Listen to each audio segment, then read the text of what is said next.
Bonjour tout le monde et bienvenue dans ce nouveau Musical Reaction. Avant de commencer, j'ai un petit message à partager. Oui, je sais, je fais des pauses maintenant à chaque début de vidéo, ça va devenir un rituel, écoutez.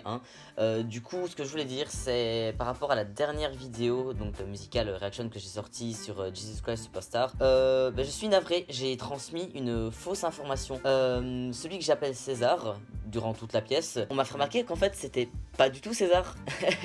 C'était pas du tout César. En fait, à un moment dans une chanson où ils disent We have no king but Caesar.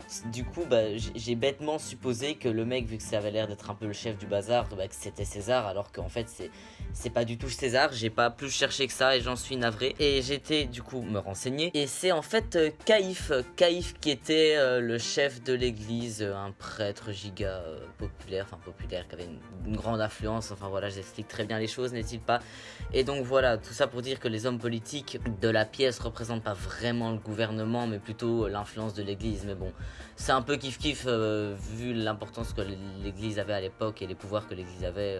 Enfin voilà, mais tout ça pour dire que je suis vraiment navré, je dis un truc complètement faux durant toute la vidéo et je m'en excuse. Ce monsieur-là, c'est pas César, c'est Caïf. Nous pouvons reprendre. Là, je suis en juillet 2022. Pourquoi la poster aussi tard? Étant donné que c'est un musical reaction et que comme la plupart des musical reaction, je ne peux pas décider quand je les fais parce que je les fais quand je vois une pièce et bah ça ce n'est pas moi qui choisis les dates et j'ai pas vraiment envie d'avoir 50 musical reviews d'affilée puis 50 musical reaction d'affilée. Les musical reaction je préfère les tourner dès que j'ai vu la pièce en question pour ne pas oublier, mais une fois que les vidéos sont faites, je préfère les garder en réserve et les poster petit à petit entre deux vidéos un petit peu différentes pour ne pas tout le temps avoir la même chose et que le contenu sur ma chaîne soit un petit peu diversifié. Quoi qu'il en soit, parlons de la pièce qui nous occupe aujourd'hui. Lors d'un voyage en Allemagne, j'ai eu l'occasion de voir Tanz der Vampir à Stuttgart, dont j'ai déjà parlé dans un musical review précédent. Je vous invite d'ailleurs à aller voir ma vidéo sur le sujet avant que je me mette à parler de cette pièce-ci. Mais pour ceux qui l'ont vu, et si jamais ça fait longtemps que je l'ai posté, je vais faire un petit résumé très bref de l'histoire. Alors, Tanz der Vampire, de quoi ça parle? Faut savoir déjà que c'est adapté d'un film des années 60 de Polanski, et la pièce et le film ont globalement le même résumé. Il y a quelques différences et même améliorations dans la pièce, mais ça j'en parle plus en détail dans ma vidéo précédente. Là je vais parler de ce que j'ai vu dans la pièce en direct à Stuttgart, mais je vais pas revenir sur ce que j'ai déjà dit dans ma vidéo, donc je vous conseille quand même d'aller la voir si ce n'est pas le cas avant d'écouter celle-ci. Du coup, le résumé, c'est l'histoire d'Alfred et le professeur Abronsius qui débarquent en Transylvanie pour... on comprend, c'est pas dit explicitement, mais on comprend qu'ils sont là pour chasser le vampire. Et ça commence, ils atterrissent dans une auberge. Et du coup, là, le professeur Abronsius pose des questions aux pensionnaires ainsi qu'au patron de l'auberge, voir s'il n'y a pas un château dans le coin, ce genre de truc. Et ils font tous comme si de rien n'était, comme si l'ail qu'il y avait partout faisait partie de la déco, enfin voilà. Le professeur est pas dupe, il comprend qu'il y a quelque chose d'étrange.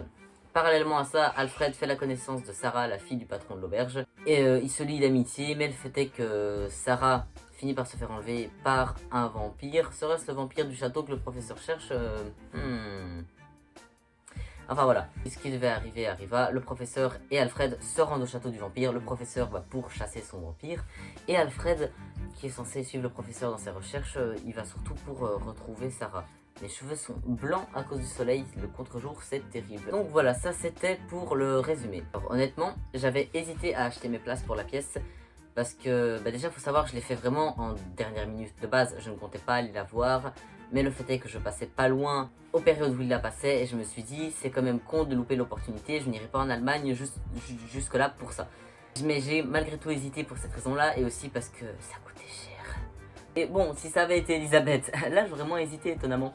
Mais Tanz des Vampires, c'est pas que j'aime pas la pièce, hein, sans rire, si j'aimais pas, j'aurais pas été la voir. Mais le fait est que j'avais beaucoup aimé quand j'ai vu la pièce, mais pas au point d'Elisabeth quoi. J'avais beaucoup aimé et c'est une grande pièce que j'avais quand même très envie d'aller voir. Mais bon, pas assez pour que j'achète un ticket sans hésiter. Du coup, j'ai été la voir à Stuttgart. Et y a pas à dire, voir une pièce filmée dégueulasse et en vrai, c'est pas pareil, Je vais pas y aller par quatre chemins, je vais vous dire clairement l'impression que j'en ai eu en sortant, c'était grandiose. Alors que Je sais pas si c'est le fait que j'ai vu ça sur mon PC et en qualité dégueu la première fois et que là je vois ça en vrai, mais à mon avis le fait de voir ça en vrai ça aide. Ou le fait que depuis la version que j'ai vue qui se soit améliorée pour la version de 2022, à mon avis c'est le cas. Il y a des trucs qui sont clairement différents dans la version que j'ai vue en live. En dehors de ça, alors que Dance des Vampires, je trouvais ça chouette, mais sans que j'ai un effet waouh, je viens de voir un truc incroyable en la voyant la première fois. Là, en ressortant de la salle, j'ai tout de suite réalisé que je venais de voir un truc grandiose, vraiment grandiose. Je vais commencer par la mise en scène. C'est ce qui m'a vraiment le plus marqué, tellement elle était précise. Précise dans le sens où tout était parfaitement coordonné. Les jeux de lumière, la musique, les gestes des acteurs et les paroles des chansons, tout était vraiment parfait. Un petit détail près, un petit jeu de lumière qui va pile au bon moment de quand il y a une parole qui est dite. Pareil pour la musique, enfin tout était coordonné, mais tout était vraiment parfait. Il n'y a pas de mot plus fort que ça. Tout était parfait. Objectivement, rien ne peut vraiment être parfait, mais en tout cas, là, de mon œil de spectateur, pour moi, c'était vraiment parfait. Ça, je crois que sur Internet, on peut pas s'en rendre compte, et voir ça en vrai, c'est véritablement impressionnant. Mais bon, il n'y avait pas que la technique, il y avait aussi tout ce qui était plus artistique, de pair avec la technique, bien évidemment. Je vais commencer dans l'ordre. Déjà, on avait la fameuse auberge. J'avais dit dans ma vidéo qu'elle pouvait se retourner pour avoir la partie intérieure de l'auberge et la partie extérieure. Elle n'était pas tout à fait comme ça, c'était un peu différent et j'ai trouvé ça une très très bonne idée ce qu'ils ont fait. En fait, l'auberge qui tourne n'avait pas de plaque pour faire l'extérieur. Parfois, quand elle se tournait, c'était la même auberge, mais il y avait juste les fondations de l'auberge en fait. Donc tu pouvais voir l'intérieur aussi bien d'un côté que d'un autre. C'était une très très bonne idée, étant donné que il y avait, je pense notamment un passage où on voyait les acteurs qui chantaient chacun à un étage pendant que l'auberge tournait, et petit à petit les acteurs se tournaient comme si eux ne bougeaient pas de place, mais pendant que cette auberge tournait, et eux restaient face à nous, mais tout en ayant du coup changé de place vu qu'ils restent quand même sur les fondations de l'auberge. Et c'était très très bien fait, et grâce à ça, au fait qu'il n'y ait pas de panneaux attachés à l'auberge d'un côté ou de l'autre, ça a fait qu'ils ont vraiment pu jouer avec cette auberge et qu'ils avaient vraiment une plus grande liberté, et ils ont pu faire vraiment des trucs très très sympas comme ça par exemple. Mais du coup, comment est-ce qu'ils ont pu faire pour l'extérieur de l'auberge? C'est très simple. En fait, on avait simplement l'auberge de face et il y avait des panneaux qui descendaient pour faire l'extérieur. Donc pour ça, niveau décor, c'était nickel aussi, mais on en reparlera. C'était vraiment un très très fin travail qui donnait un résultat vraiment grandiose sur scène. Une autre scène qui m'a beaucoup marqué niveau mise en scène, et c'est d'ailleurs la scène qui m'a marqué, qui m'a le plus marqué de toute la pièce je crois, c'est un passage dans lequel j'ai pas parlé dans ma review. La scène lors C'est la scène lors de laquelle Alfred fait un rêve. Donc c'est quand il est en train de dormir dans le château du comte. Donc du comte le vampire. Hein. Suivez un petit peu l'histoire s'il vous plaît. Et du coup il rêve qu'il y a plein de vampires autour de son lit qui veulent lui dévorer, sucer son sang, tout ça. C'est une scène de danse et il y a tous les vampires qui dansent un peu autour et sur son lit. Et on a un peu une espèce de brouillard et ils arrivent tous vraiment à leur manière, chacun à leur tour, mais pas en même temps, mais tout en étant coordonnés les uns avec les autres. Il y en a qui sortent du brouillard, il y en a qui arrivent par en dessous du lit, il y en a d'autres de derrière, enfin tout est trop bien fait. Et la danse est tellement impressionnante. Et à un moment, t'as deux chanteurs qui arrivent, ils sont chacun accrochés d'un côté du baldaquin, du lit, et pendant que les autres dansent, enfin... Je lui rends pas justice en expliquant ça comme ça. Il faut vraiment le voir pour voir le travail que c'est et l'effet incroyable que ça donne. Et puis aussi, vient le moment où ils doivent tous repartir. En fait, le lit était assez éloigné de la scène. Pas trop loin quand même, mais assez éloigné pour qu'ils puissent danser devant. Là, du coup, petit à petit, le lit se rapproche et tous les vampires marchent un peu à quatre pattes en reculant, en disparaissant sous le lit chacun à leur tour, mais avec des mouvements un peu monstrueux, un peu tordus. Tout ça donnait un résultat vraiment nickel. D'ailleurs, chaque danse était incroyable. Par exemple, le passage lors duquel Sarah s'enfuit, où il y a tout un moment dansé, où elle s'imagine danser avec le vampire, et à un moment elle prend les rênes. Là aussi, toutes les danses qu'il y avait, ça s'appelle le bal des vampires. Hein. Il y avait un autre passage aussi à noter pour la mise en scène. C'est un moment où tous les vampires chantent. Il y en avait certains qui étaient présents dans les murs de la salle, et je ne l'ai pas capté tout de suite, mais il faisait très sombre, hein, logique. Il y avait des sortes de fenêtres dans les murs de chaque côté de la salle. Et il y avait certains vampires qui, à un moment, en plus des vampires qui étaient sur scène, étaient là en train de chanter dans les murs. Et à un moment, j'ai capté qu'il y avait des vampires autour de nous dans la salle, quoi. C'était sympa, c'était très chouette, c'était une très bonne idée. Avant de terminer la mise en scène, je vais revenir un peu sur les décors. J'avais dit qu'ils étaient très travaillés. En plus de ça, ils sont assez astucieux. Je pense notamment au décor du château. Donc on a dans le château plusieurs longs piliers qui sont accrochés à des espèces oh, comment ça s'appelle encore, je sais plus parler français, mais des arcades, voilà, des arcades en haut du plafond. Et en fait ces piliers, et ça je l'avais déjà remarqué, je l'ai trouvé très bien fait et très sympa. Au-dessus on a une espèce de serpent avec la bouche ouverte, duquel sort un autre serpent avec la bouche ouverte, duquel sort un troisième serpent. En fait, et je m'étais posé la question et finalement il s'est avéré que c'était bien ça. C'est pas seulement esthétique, ils ont fait ça aussi pour que ces fameuses arcades puissent changer de hauteur suivant les besoins de tel ou tel passage. Par exemple, le passage où Alfred et le professeur vont dans la crypte des vampires, là où il y a leur cercueil, pour illustrer le fait quand ils marchent un peu sur les toits, etc. Et qu'une crypte c'est plus bas, ça n'a pas des murs aussi hauts que le château. À ce moment-là, les arcades sont un peu plus ou moins au milieu de la scène pour qu'ils aient une espèce de petite passerelle sur laquelle les personnages vont marcher et faire leur mise en scène. Enfin, c'était très astucieux. Voilà, ce sera tout pour la mise en scène. Honnêtement, la mise en scène, j'en parle pas tant que ça, bon j'en ai déjà bien parlé, mais j'aurais pu encore plus en parler tellement elle était incroyable, mais le fait est que c'était... Je peux pas exprimer plus, je peux pas faire plus que simplement dire à quel point tout était tellement bien synchronisé, et c'est ça qui faisait vraiment le tout. Comme quoi, c'est vraiment des petits détails qui font un résultat grandiose. Par exemple, je terminerai là-dessus pour la mise en scène. La fin de l'acte 1, on a un passage où le vampire, après sa chanson, il s'apprête à fermer des portes. Les portes de son manoir, on sent les portes lourdes, on le voit de loin en train de pousser les portes. Et t'as la musique qui fait des ta-ta-ta en même temps, et on s'attend... À un moment on s'attend à ce qu'il les ferme, mais finalement non, il les rouvre et d'un coup, poum, il les ferme. Et la musique fait un crescendo juste à ce moment-là et se coupe quand les portes sont fermées. Et pile à ce moment-là, il y a aussi toutes les lumières qui s'éteignent et l'acte 1 se finit comme ça. Enfin, c'est magnifique quoi, c'est vraiment magnifique. Niveau costume, là aussi, alors que a priori ils payaient pas de mine, enfin je trouvais simplement que c'était des bons costumes d'époque et de vampires pour la pièce. Là, ils étaient pas juste bons, ils avaient tous plein de détails et ils étaient tous tellement bien faits et tellement détaillés qu'on aurait dit que chaque scène est un tableau. J'ai parlé des décors qui étaient super minutieux, mais les costumes allaient avec le décor tout simplement. Et pareil pour le maquillage, j'allais dire surtout ceux des vampires, mais non en fait, même ceux des villageois de l'auberge, leur maquillage était impressionnant, alors que ils auraient pu se contenter de faire un truc très classique pour simplement faire des villageois quoi. Mais non, c'était très travaillé, il y en avait certains qui avaient des sortes de masques. Ils avaient un peu ce côté bourrin, bon vivant comme ça. Et puis Koukol, l'espèce de bossu, le serviteur du vampire.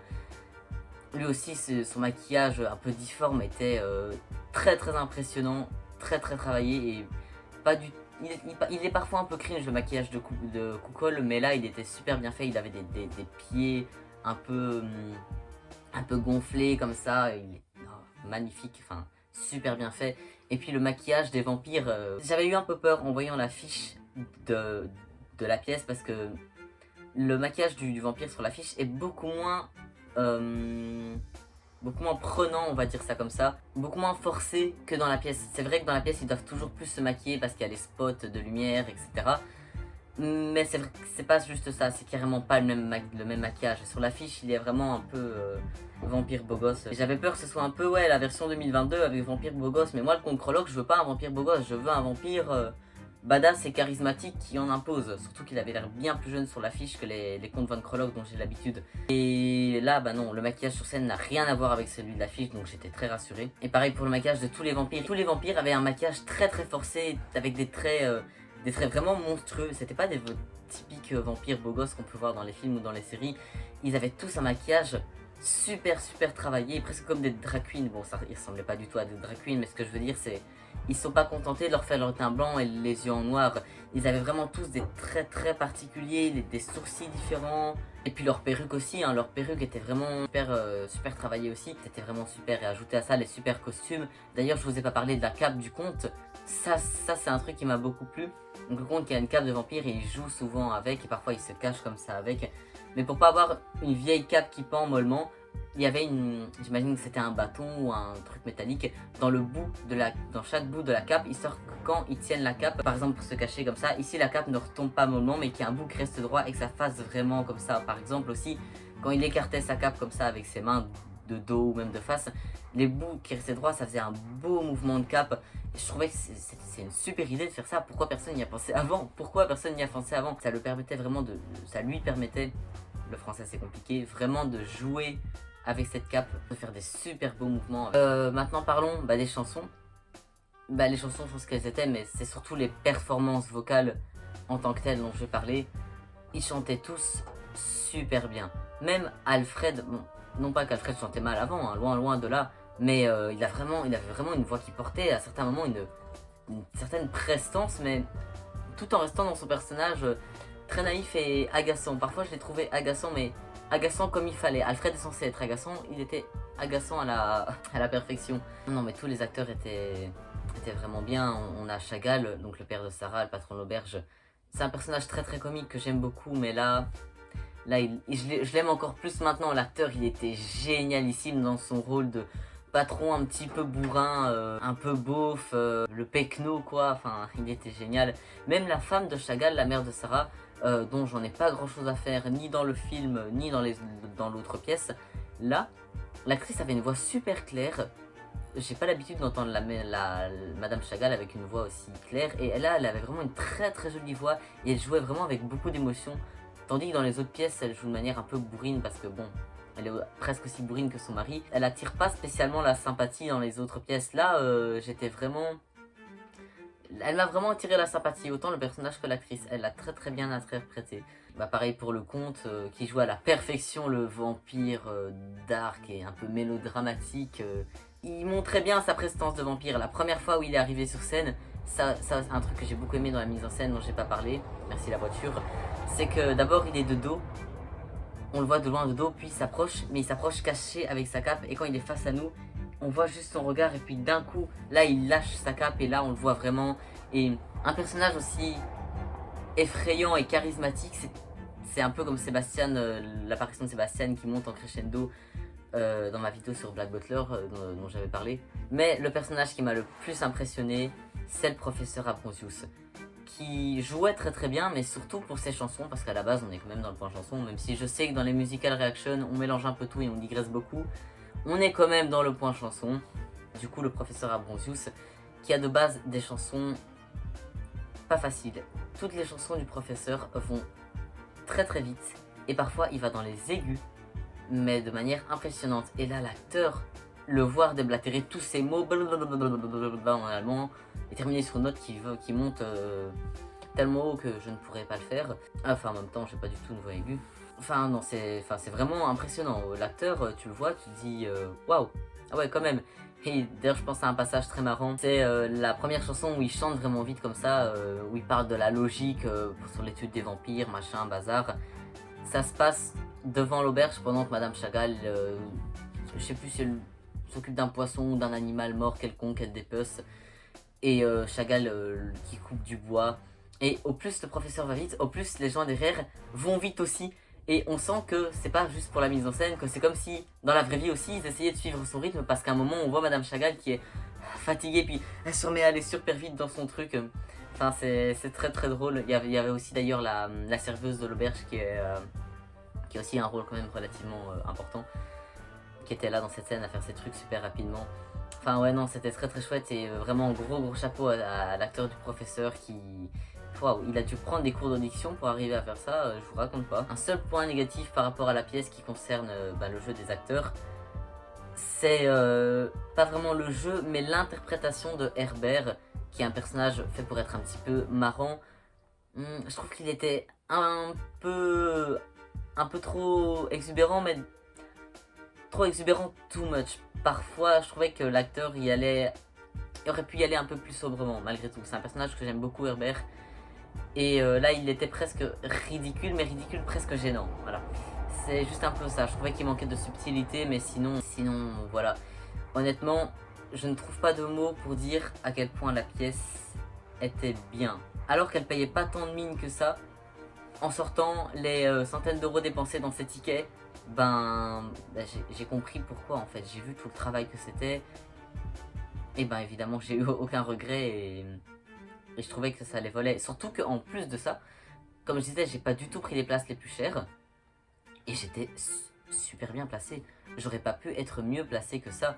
Il y avait des gens devant moi, mais je voyais aucune tête, je voyais toute la salle, j'étais pas trop loin, pas trop près, je voyais ça super bien. D'ailleurs, anecdote par rapport à la salle, quand je suis entré dans la pièce, j'étais choqué que tout ne soit pas rempli. Enfin, pour moi, ça c'est THE événement, mais là, faut dire qu'il y a des dizaines de représentations aussi, hein. C'est rare que tout soit sold out dans ces cas-là. Mais bon, ça montre à quel point les Allemands et les Autrichiens, c'est tellement banal chez eux qu'il y ait plein de comédies musicales comme ça, alors que chez nous c'est si rare. On voit qu'on arrive dans un autre monde, on voit que c'est vraiment plus leur culture et que c'est beaucoup moins rare chez eux que chez nous. Enfin voilà, ça m'a un petit peu étonné sur le coup. Et d'ailleurs, autre anecdote qui est très marrante, en face, donc c'était au Palladium Stage Theater, juste en face il y avait une autre salle, mais littéralement en face, tu traverses la rue, enfin tu sors du machin, tu vois l'autre salle en face, parce que chaque salle a son propre bâtiment, et dans la salle d'en face ils jouaient Aladdin.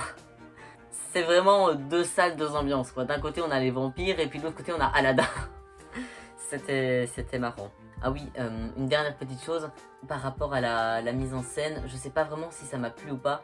Enfin, c'est pas la mise en scène en elle-même, mais c'est plutôt les choix artistiques concernant je sais pas si c'est vraiment un choix artistique ou l'interprétation des acteurs, mais j'ai parlé du fait que dans le film, les intentions de Sarah sont si peu claires qu'au final, on comprend pas très bien ce qu'elle veut, ce qui a été corrigé dans la pièce. Là, dans la pièce là que j'ai vue, je trouve que c'est presque trop clair. Enfin, c'est vraiment super explicite. Dans le film, du début à la fin, on n'est pas sûr de comprendre ce que veut Sarah. Dans la pièce que j'avais vue sur internet, on comprend plus ou moins, mais on n'est pas sûr à 100%. Et au fur et à mesure que ça va, on voit un peu la personnalité de Sarah, est-ce qu'elle désire réellement.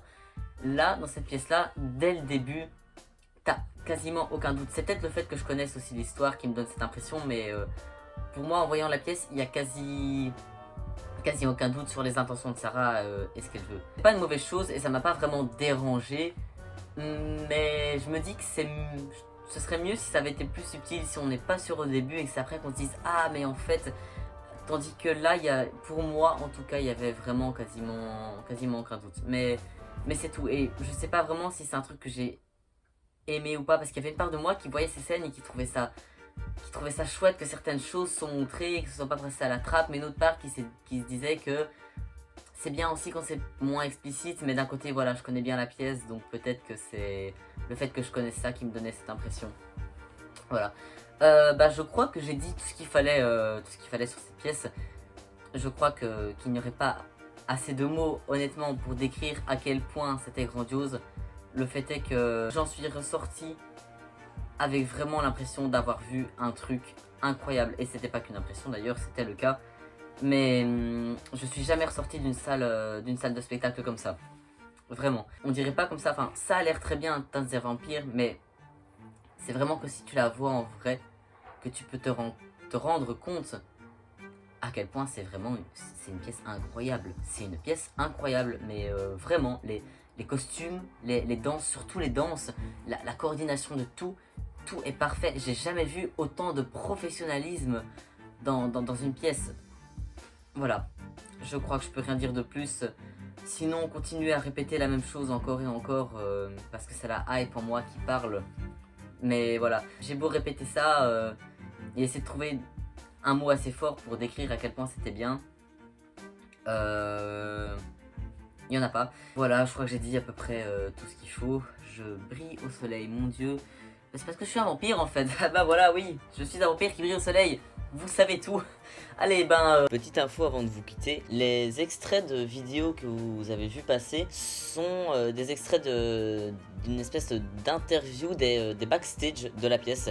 Donc voilà, c'est en allemand, mais c'est toujours très intéressant à regarder. Et j'ai également trouvé une scène de répétition de la pièce sur YouTube. Donc voilà, je trouve ça trop bien qu'il y ait ça sur YouTube. Et c'est super intéressant. Ça vous donne un peu un aperçu du level que la pièce est. Du coup, je vais mettre tous les liens en description. N'hésitez pas à aller jeter un petit coup d'œil, ne serait-ce que quelques secondes. C'est trop cool. Sur ce, je ne vous retiens pas plus longtemps. J'espère que cette vidéo vous aura plu et que ça vous aura donné envie d'aller voir la pièce. Et sur ce, je vous souhaite une bonne journée, une bonne soirée et je vous dis à la prochaine.